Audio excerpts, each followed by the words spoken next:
नमस्कार, capital TV में आपका स्वागत है। आज जो तस्वीरें आई है वो तेल अवीव की है।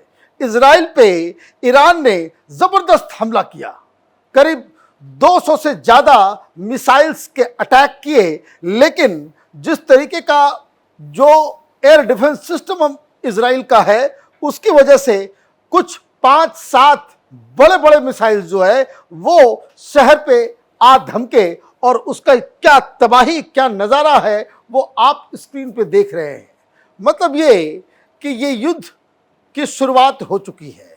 इजराइल ने कहा है कि हम पलट के इस डिस्ट्रक्शन का, इस हमले का जवाब देंगे और ये सारी चीज़ें धीरे धीरे एक बड़े वॉर की तरफ, मतलब इसमें अमेरिका, इसमें रूस, इसमें चाइना, इसमें इंडिया, इसमें कई सारे देश अब इन्वॉल्व होते नजर आ रहे हैं, क्योंकि खबर ही कुछ ऐसी आ रही है। लेकिन जो सबसे बड़ी खबर आ रही है कि ईरान के मिसाइल के जरिए जो उन्होंने डेमोन्स्ट्रेट किया है कि इजराइल का शहर वो सुरक्षित नहीं है, वो इस हमले से तो तय हो गया। लेकिन जो बड़ी खबर ईरान के अंदर से आ रही है वो ये कि वहाँ न्यूक्लियर जखीरों के ऊपर, न्यूक्लियर ठिकानों के ऊपर जो हमले हुए उससे रिसाव हो रहा है, रेडिएशन निकल रहा है। तो एक बड़ी खबर इस वक्त जो इंटरनेशनल खबर बनी हुई है कि ईरान के कई सारे जगहों पे अब रेडिएशन को फील किया जा रहा है, क्योंकि जिस तरीके से इजराइल ने न्यूक्लियर आर्सेनल के ऊपर हमला किया, उनके ठिकानों के ऊपर हमला किया, वहां अब स्थिति खराब होती चली जा रही है। IAEA confirms internal contamination after Israel strikes partially destroyed Natanz nuclear facility.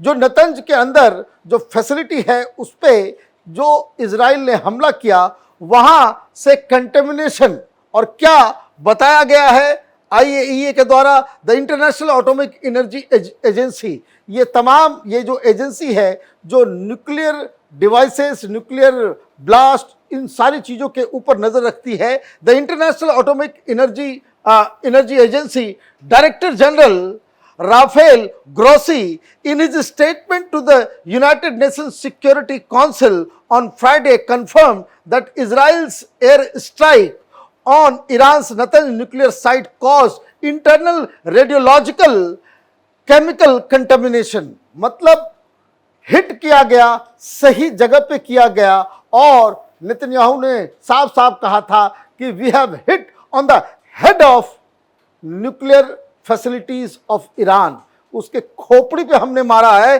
और ये कंफर्म हो रहा है। However, due to the impact there is radiological and chemical contamination inside the facility in Natanz. The type of radiation present inside the facility, primarily alpha particles, is manageable with appropriate radiation protection measures।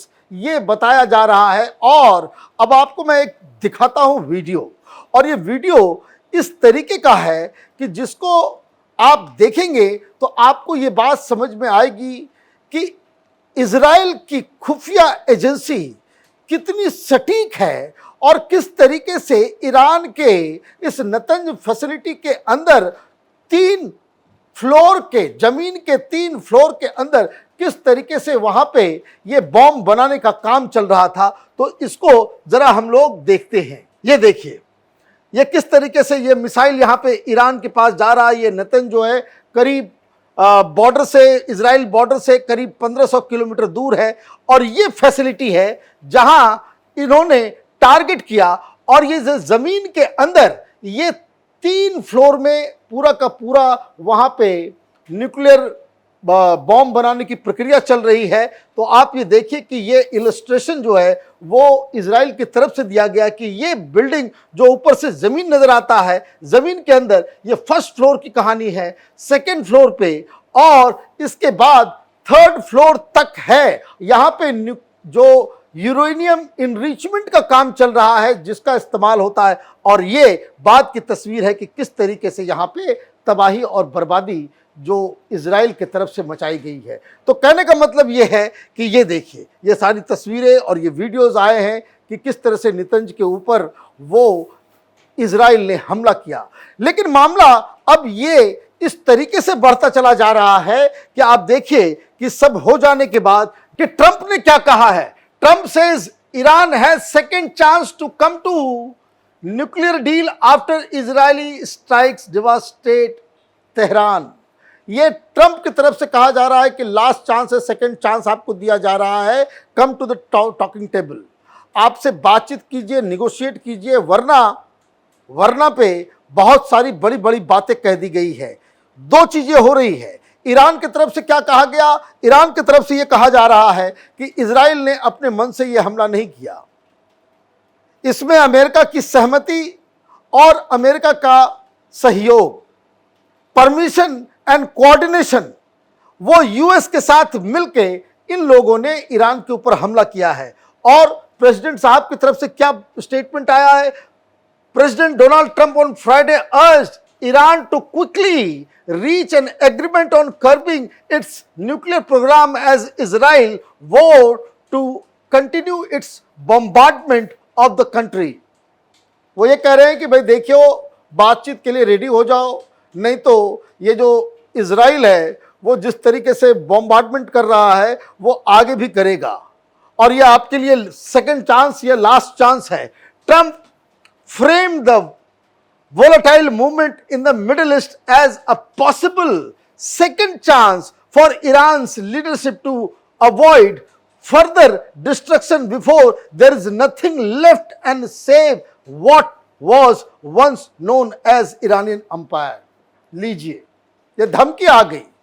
बोले भाई अभी बातचीत कर लो, नहीं कल ऐसा ना हो कि ये मत कहना कि हमें सेकंड चांस नहीं दिया गया, अभी मैं समझा रहा हूं, नहीं तो कहीं ऐसा ना हो कि इतना बॉम्बार्डमेंट हो तुम्हारे ऊपर कि फिर कोई ये कहे कि कुछ नहीं बचा है। ईरान, जो ईरानियन एम्पायर कभी हुआ करता था, वो उसकी नींव खत्म कर देंगे, वो तबाह बर्बाद हो जाएगा। The Republican president pressed on Iran as he met his national security team in the situation room to discuss the tricky path forward following Israel's devastating strikes। अब ये समझिए, वहां पे वो लोग कहाँ मिल रहे हैं? मीटिंग चल रही है सिचुएशन रूम में।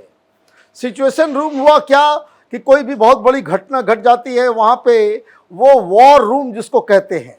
तो तैयारी अमेरिका की तो साफ साफ दिख रही है। अमेरिका से धमकी आई तो चाइना सामने आ गया। चाइना की तरफ से क्या कहा गया? China says deeply concern over Israel's strike on Iran. बहुत चिंतित हो गए चाइनीज, वो कह रहे हैं कि जो हो रहा है वो गलत हो रहा है। China said on Friday it was deeply concern over Israeli strikes on Iran, including nuclear and military sites, condemning violations of the country's sovereignty and offering to help ease tensions. The Chinese side is deeply worried about the severe consequences that such action might bring, Foreign Ministry spokesperson Lin Juan said। मतलब ये कि China ने कह दिया कि जो हो रहा है गलत हो रहा है, ये ईरान के ऊपर हमला करके आपने जो है उसकी सॉवरेंटी को ये किया है, और एक तरीके से ये भी कह दिया है कि हम मदद करने को तैयार हैं। तो मदद तो इजराइल को करेगा नहीं, मदद तो अमेरिका मांगेगा नहीं ना, अमेरिका के साथ कोई मदद की बात होगी। इसका मतलब ये है कि चाइना ने अपना साइड तय कर लिया है कि वो ईरान के साथ जाने वाले हैं। और जब चाइना सामने आया तो रूस पीछे क्यों रहे? तो रूस भी सामने आ गया। Russia says Israel's attack on Iran was unprovoked and illegal। बिल्कुल गलत तरीके से आपने इलीगल काम किया है, ये अनप्रोवोक्ड है, आप जबरदस्ती कर रहे हो। Russia said on Friday, June 13, 2025 that Israeli strikes on Iran were unprovoked and in breach of the United Nations Charter। जो यूनाइटेड नेशन चार्टर है उसके ब्रीच, उसको तोड़ते हुए इजराइल ने यह हमला किया, accusing Israel of breaking diplomatic efforts to strike a deal to allay Western concern about Tehran's nuclear program. Initial reports suggested that the Bushehr nuclear power plant, which Russia built, had not been hit. अब ये कह रहे कि हमने जो तुम्हारे यहाँ बनाया था वो अभी उसके ऊपर अटैक नहीं हुआ है, लेकिन अब रशियन वहाँ पे मदद कर रहे हैं न्यूक्लियर प्रोग्राम में, ये बात भी साफ हो गई।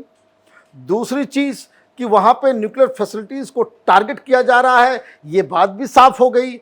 और तीसरी बात कि चाइना और रूस ईरान के साथ खड़ा हुआ नज़र आ रहा है। मामला ये गंभीर बनता चला जा रहा है। दिक्कत पाकिस्तान की भी बढ़ रही है। पाकिस्तान की दिक्कत ये है कि पाकिस्तान न घर का रहा है न घाट का रहा है। एक तरफ ईरान है, चाइना है, रूस है और दूसरी तरफ इजराइल है। तो कहने का मतलब ये है कि इस वक्त ये मौलाना मुनीर ये जो वहाँ बैठा हुआ है अमेरिका के अंदर, और अमेरिका इजराइल के साथ मिलकर ईरान के ऊपर हमले पे हमले किया जा रहा है, तो एक ऐसी सिचुएशन की ओर भी ये सारी चीज़ें डायरेक्ट कर रहा है कि ईरान के पास रूस और चाइना से अभी और हथियार आएंगे, इसमें कोई डाउट नहीं है। और खुदा न खास्ते कहीं ईरान की तरफ से किसी अमेरिकन बेस या अमेरिकन एसेट के ऊपर कोई कार्रवाई हो जाती है, जिसकी धमकी ईरान ने दी है, अगर ये हो जाता है तो ये तो ऑल आउट एक ग्लोबल वॉर की तरह मामला बन जाएगा। हिंदुस्तान का पोजीशन क्या है? तो हिंदुस्तान की तरफ से ये कहा जा रहा है कि प्लीज टॉक, डोंट फाइट। ये जो है अभी ही लड़ने का समय नहीं है। लेकिन एक बड़ी खबर आई कि इजराइल की तरफ से ये कहा जा रहा है कि India is the only country जो ईरान और इजराइल के बीच में सुलह करवा सकता है। तो क्या हम वो रोल लेने को तैयार हैं या फिर अभी इन लोगों को सलटने देते हैं? जरा चाइना, पाकिस्तान, ईरान सलटे इजराइल और अमेरिका से, क्योंकि डोनाल्ड ट्रंप हिंदुस्तान के लिए कोई अच्छे विचार नहीं रख रहे हैं, हिंदुस्तान को ट्रबल पहुंचा रहे हैं। तो उनको इस ट्रबल से अकेले थोड़ा जो सिचुएशन रूम में बैठ करके स्ट्रेटजी बना रहे हैं, तो उनको थोड़ा झेलने देना चाहिए और थोड़ा इंतज़ार करना चाहिए कि आगे क्या होता है। लेकिन एक बात तय है कि वॉर हैज़ बिगन। जिस तरीके से तेल अवीव में गोलीबारी हुई है, इजराइल वापस आज रात फिर स्ट्राइक करेगा। आप देखते रहिए कैपिटल टीवी। हमारे वीडियोस को लाइक कीजिए, शेयर कीजिए और हमारे चैनल को सब्सक्राइब कीजिए। धन्यवाद।